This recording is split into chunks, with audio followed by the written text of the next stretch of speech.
Hello and welcome to yet another session of the NPTEL course, Postmodernism in Literature. Continuing with our discussion on Derrida, Deconstruction and Postmodern texts, we begin today's session with the challenges inherent in attempts to define deconstruction. Derrida himself has written in his 1983 work titled Letter to a Japanese Friend, what deconstruction is not. Everything, of course. What is deconstruction? Nothing, of course. So this is the irony which is embedded in the many attempts to define deconstruction. Derrida himself has stayed away from giving any kind of authoritative definition to the idea of deconstruction. In fact, if we scan across the 40-odd books and about 100 articles that he himself had written, he has not offered a definitive authoritative definition to the idea of deconstruction. He has only spoken about it, discussed deconstruction at length in a number of his works through various frameworks, and talking about how deconstruction helps him to access culture, access text in particular forms, how it helps him to, how deconstruction enables him to unpack language in ways that it has not been available until that point of time. So our understanding of deconstruction is also fraught with such challenges. It's also embedded within such ironic facts that there is an impossibility to define deconstruction, but at the same time we attempt to define it, we attempt to unpack it through a series of discourses available to us, through a series of frameworks within which deconstruction has been situated. In the previous session, we started looking at the various ways in which Derrida began to frame the idea of deconstruction. And it's also important to recall that Derrida's term, the use of deconstruction, is also a departure from Heidegger's idea of destruction. And this is a French word that Martin Heidegger uses. And Heidegger used the term destruction to talk about a process of exploring the categories and concepts that tradition has imposed on a word and a history behind them. So these terms, tradition, word and history, continue to be important for us. We have also seen how from a linguistic turn which spoke about the structural aspects of language, Derrida was able to formulate as a departure from the structuralist modes, Derrida was able to formulate his idea of deconstruction, which is also essentially a post-structuralist approach. Derrida, however, uses the term deconstruction when he translates Heidegger's idea of destruction. He also modified it in multiple ways, as we have been analyzing. He also modified the term in multiple ways. The critics feel that Derrida opted for the term deconstruction as the translation of destruction rather than going for a literal translation, because he sought precision rather than violence. So when we also analyze deconstruction as a method, when we analyze deconstruction and apply it to various texts and contexts, we also begin to see that it's also about seeking a new understanding of a text rather than completely destructing it, rather than completely annihilating it. And in that sense, if we also trace the way in which the term deconstruction departs from destruction, it's also about, though the term implies a certain violence, a certain mode of deconstruction, it's also about constructing the text in alternate ways, constructing the text in ways that are not readily available or readily accessible. In the previous session, we also noticed how Derrida's deconstructive turn could be seen as an offshoot from the linguistic turn foregrounded by Ferdinand de Saussure. Saussure as a starting point in that sense becomes very important because he looked at language diachronically, and it was also the multiple ways in which Derrida departed from the structuralist mode that helped us make better sense of deconstruction and also the other ideas of Derrida. And if we trace this back a little further, we can also notice that Derrida was immensely influenced by Kantian critique of reason, which was also a dominant ideology in the 19th century. And we can also look at other intellectual traditions as and when we begin to trace the significance of this term deconstruction. And we also notice that Descartes, who lived in the 16th century, in that context, because they also had begun to question the objective truth of language. And this is something which, this is also a theme on which Derrida further builds upon to talk about deconstruction. Also, keeping in tune with the context that this course has already set, Derrida's deconstructive turn can be read alongside that of Barthes. This we've already noticed in the way we engaged with Barthes' text, The Death of the Author. And it would also be perhaps appropriate to say that both Derrida and Barthes provided a significant shift in the way we think of language and meaning. And this understanding is extremely important to read Derrida in the context of postmodernism, in the context of post-structuralist approaches. So if we try to read Derrida alongside Barthes, what does it entail? What do they both suggest? And here's a very comprehensive commentary that Pramod Nair offers in his book on contemporary literary theory. He talks about a range of things that both of them together suggest and how they would be helpful, how these ideas, how these frameworks would be helpful in understanding the idea of deconstruction. First of all, Barthes and Derrida talk about an endless play in language and literary texts, and they also foreground the unreliability of any meaning. And this is something that Barthes extensively worked upon, and this we had particularly noticed in his work, The Death of the Author. And they also highlight the need for openness of text, and this is also an essentially a post-structuralist, postmodern characteristic, which also presents the text as a site which is open to multiple meanings and open to multiple interpretations. So this also leads us to another inherent assumption that language is essentially unstable. The instability of language needs to be acknowledged when one needs to understand deconstruction and the ways in which language and literary texts can be played with. And eventually this leads us to the possibility of the unfinalizability of any meaning or text. Here is where the approaches of Barthes and Derrida, they begin to challenge the structuralist assumptions of meaning-making process of language being a unified site. And ultimately, what makes the approaches of Barthes and Derrida essentially post-structuralist and also quite conducive to the postmodern scenario is that the relationships between words, meanings and texts as intrinsic to meaning rather than the words themselves. So it is within this relation that we need to understand. It is within this relationship, within this context, that we need to approach deconstruction or approach the various ways in which language has been unpacked, language has been deconstructed to move away from the structuralist assumptions and the structuralist meanings. So how do we then begin to place deconstructive criticism? Deconstructive criticism, we can say that it builds upon three major themes, and drawing upon the ideas, drawing upon the various modes of departures from the structuralist mode, they built upon these three themes. 1. Unfinalizability. 2. Deference. And 3. Relationality. We've also briefly taken a look at how all of these things operate within the context of language. And when deconstruction makes use of unfinalizability of text, the deference of meaning, and the relationality of language and meaning-making process, it together leads us to show how a text can subvert its own stated philosophical or literary assumptions. So here we have moved away from the static understanding of a single meaning, and we only look at different assumptions which are made available to us. So if we again try to look at deconstruction as a departure from the Saussurean understanding of structuralist linguistics, we will be looking at the ambiguities. Deconstruction will be looking at the ambiguities in signifiers. In other words, there can be many signified meanings for a single signifier, as we have already noted in the previous session.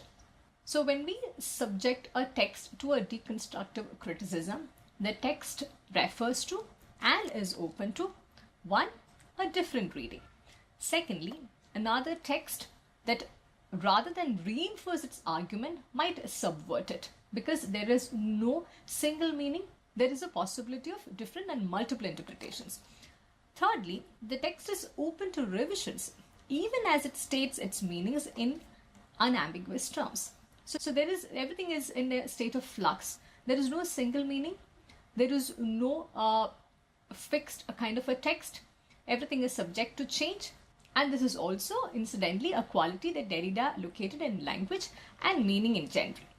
If there is no single meaning, if the text is open to multiple interpretations, multiple possibilities of tellings, multiple alternative readings, then deconstruction is also interested in how texts break down, how they defeat their stated aims and purposes, how the texts rely on false or unsustainable oppositions, how they make use of figurative language such as metaphors, how the texts reverse their own arguments, how the texts depend on other texts and signs which are not straightforwardly available within the text, how the texts conceal arguments that are the very opposite of what they ostensibly show.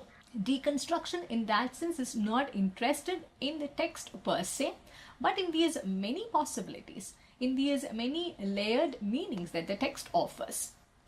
And when we approach deconstruction as a methodology in practice, it's also important to see how deconstruction differs, how it departs from the structuralist mode of criticism.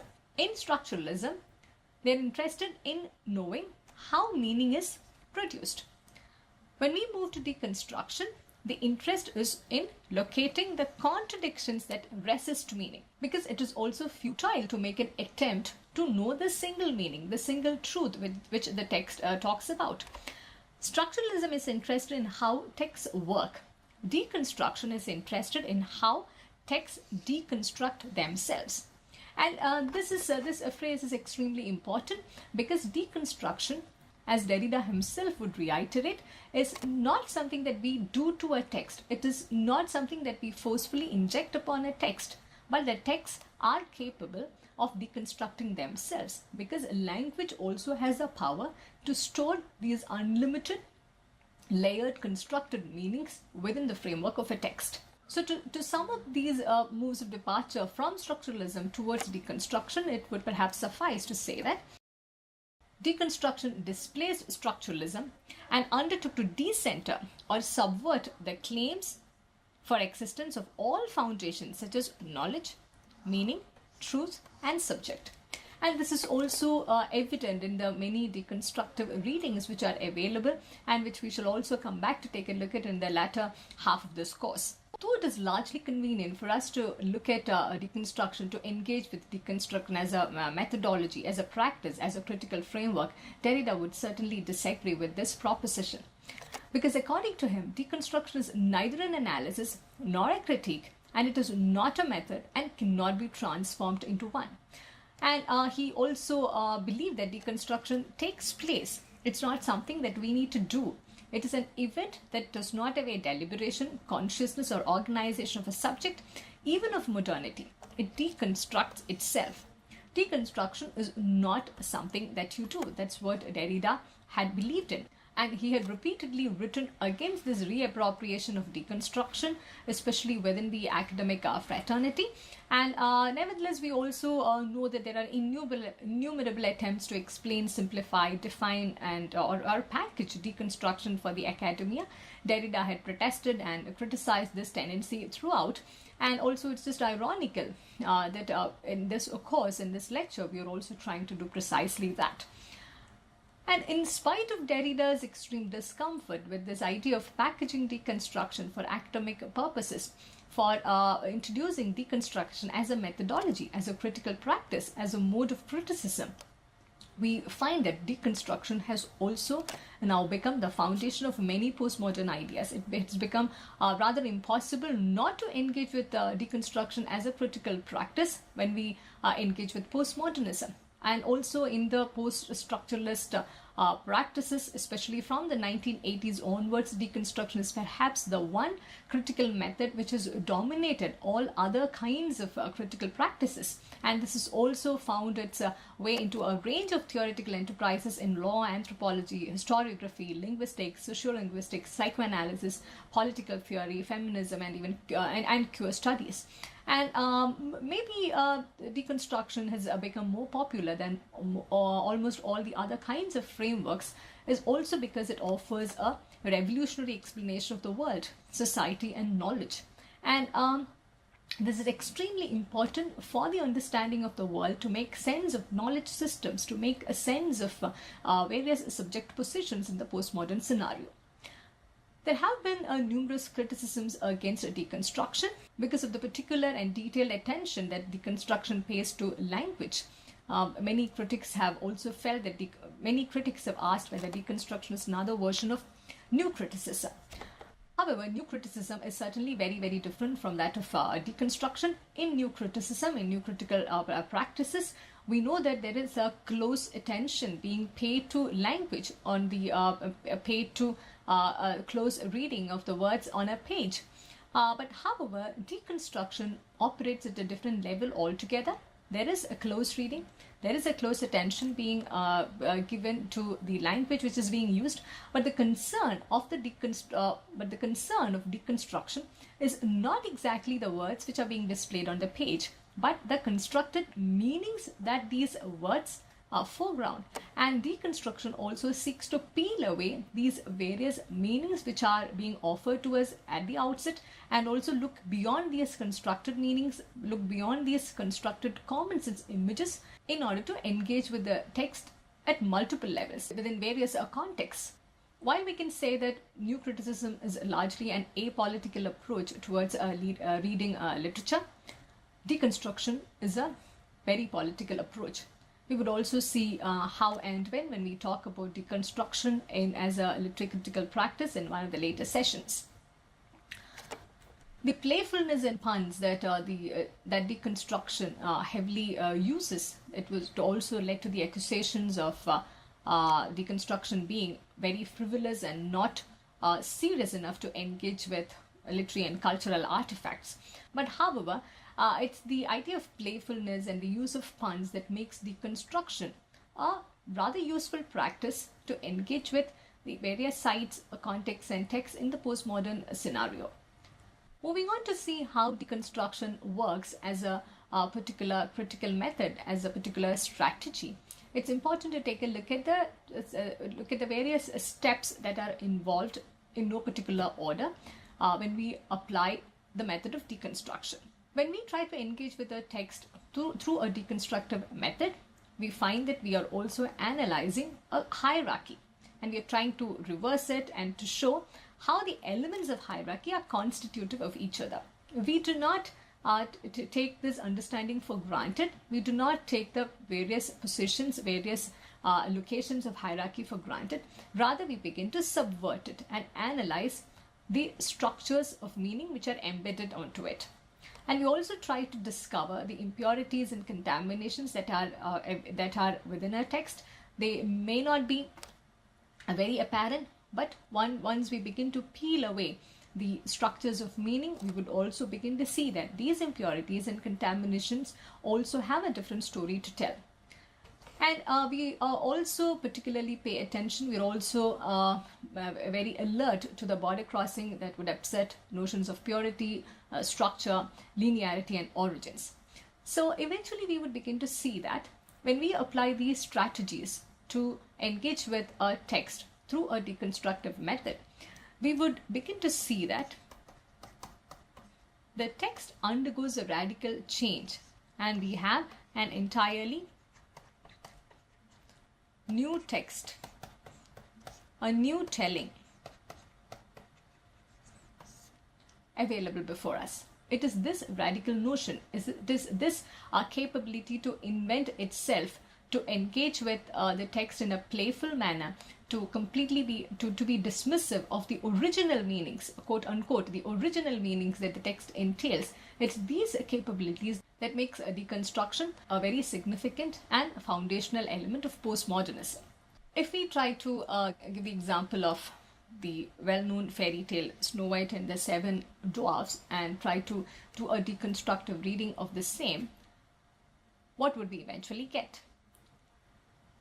If we look at the story in very simple terms, it's about the story of a little girl, Snow White, who's also vulnerable to all kinds of evil attacks that are present in the world. And she's also being, rather coincidentally, being rescued at different points of time by characters who are also kind-hearted. And there is also an ultimate triumph of the good over the evil. And this story could be seen as a moralistic story. It's also seen as a feel-good story, like all fairy tales are. But however, a deconstructive reading of the story The Snow White and the Seven Dwarfs would enable us to look at what is not in the story. How do we do that? Because beyond these apparent constructed meanings, there is a story. There is an alternative telling which is available within the text. And if we push the deconstructive methods a little further into the story of Snow White, we would also see that what is not in the story becomes an alternative telling. For instance, this story of Snow White could also be seen as the story of a young woman who does not have any agency to control her own life. The incidents in her life, the various happenings in her life, are subject to how the others operate, are dependent on others' cruelty, others' kindness, others' intervention at various points of time. And also, to take this reading a bit further, it would also be not wrong to say that the person that Snow White, the character Snow White embodies, is certainly not the kind of person that a modern empowered woman aspires to be. Because there is an utter lack of control over one's own life, and there is also a complete dependency that the character shows, not just on persons but also on circumstances, and that totally takes away any kind of power, any kind of agency that the character would have possibly to control her own life. Here, in this very crude deconstructive approach that we took, we are also taking a look at the binary oppositions. In every story, in every tale, there are these binary oppositions which are present, of which one would be a dominant and the other would be an oppressed or a non-dominant factor or a character. And when we try to deconstruct a particular tale, we are also being made aware, we are also being made alert to the ideologies that are in the story, in the language, in the images. We are also being made aware of the subject positions that are being foregrounded, of the ideological practices that are being celebrated, and the things which are being condemned. And here, in a deconstructive approach, we are looking to reverse these binary oppositions. We are privileging the oppressed and also trying to see what kind of an alternate reading is available. What are the various other suppressed meanings? What are the various other non-dominant ideologies and non-dominant meanings which are being made available? So the task at hand is also to find the blind spots and to open new ways of thinking and knowing. So here we also begin to see that this alternate telling, this alternate tale which is available within the story is not something forced. We do not have to force anything on the text. As Derrida would say, there is nothing outside the text. These alternate readings, these absences, these oppressed non-dominant ideologies, these oppressed non-dominant subject positions are available within the story itself. All we have to do is to just peel away the constructed meanings, peel away the commonsensical meanings one after the other to deconstruct the text. Again, we would also see that, just like Derrida argued in the case of language, there is no final meaning that one can access. There is no getting to the core of the text once we begin to peel away the constructed meanings one after the other. We are only opening up newer ways of thinking and knowing, and also totally doing away with the idea of binaries, with the idea of binary oppositions that privilege one kind of an ideology, one kind of a subject position over the other.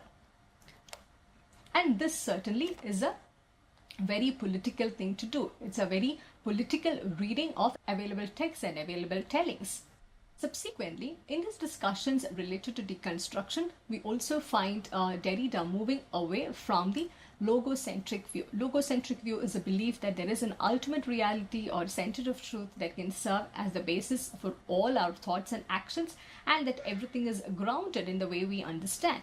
Only when we begin to move away from this logocentric view that we would be able to subvert the binaries. The binaries would can operate in many different ways, such as presence and absence, male, female, speech and writing, about which Derrida also had written extensively about, identity and difference, truth and error, mastery and submission, good and evil, or west and east.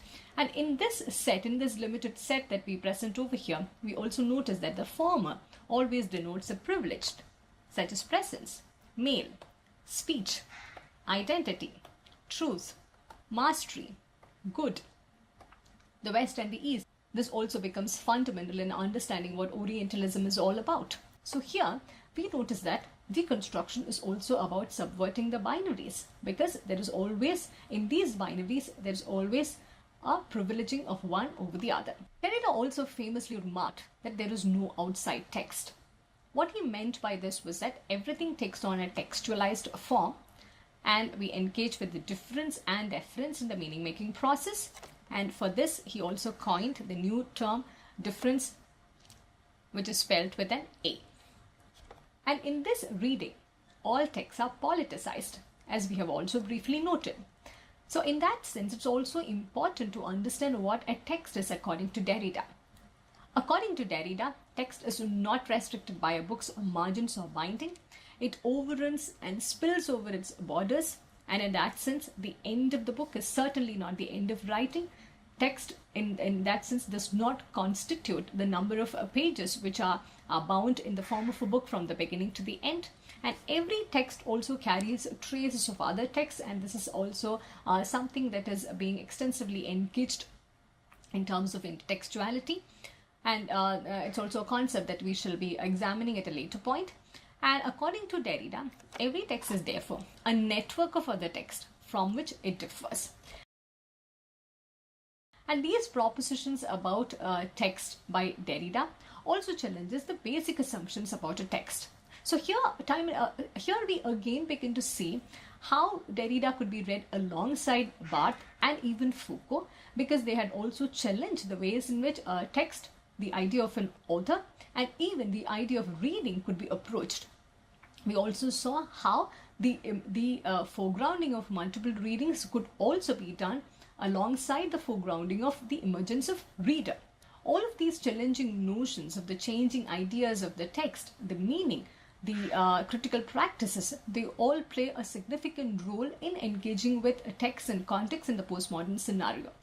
As we begin to wind up today's lecture, it's also perhaps appropriate to leave you with a couple of quotes from Derrida himself, where he talks about texts and the need to read them through the lens of deconstruction. As Derrida says, all those boundaries that form the running border of what used to be called a text, of what we once thought this word would identify, that's a supposed end and beginning of a work, the unity of a corpus, the title, the margins, the signatures, the referential realm outside the frame, and so forth.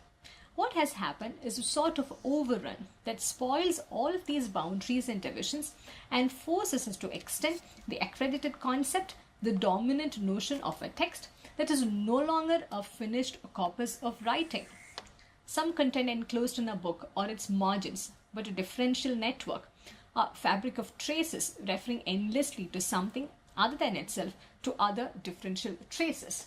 This understanding of the text, this possibility of viewing everything as a text, is also fundamental to the approaches within postmodernism. This also enables us to look at text and context from multiple angles, through multiple viewpoints, which also eventually lead to the emergence of multiple interpretations. So this idea of looking at everything as a text, and the idea that there is nothing outside the text, and the idea that every text has the ability to deconstruct itself, has been fundamental to our understanding of postmodernism itself. Derrida had further qualified the phrase outside the text in a work that he published in 1989. There is no outside the text signifies that one never accedes to a text without some relation to its contextual opening, that a context is not made up only of what is so trivially called a text, that is the words of a book, or the more or less biodegradable paper document in a library. If one does not understand this initial transformations of the concept of a text and context, one understands nothing of deconstruction.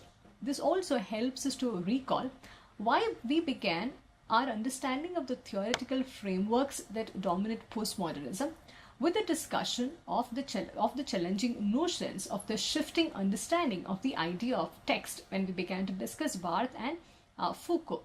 And here we are also being led to understand that unless we understand the ways in which text has transformed, unless we begin to understand how there has been a radical shift in the ideas about text, in the ideas about engaging with particular text, in the critical practices of reading a text, we would not be able to engage with deconstruction or by extension postmodernism.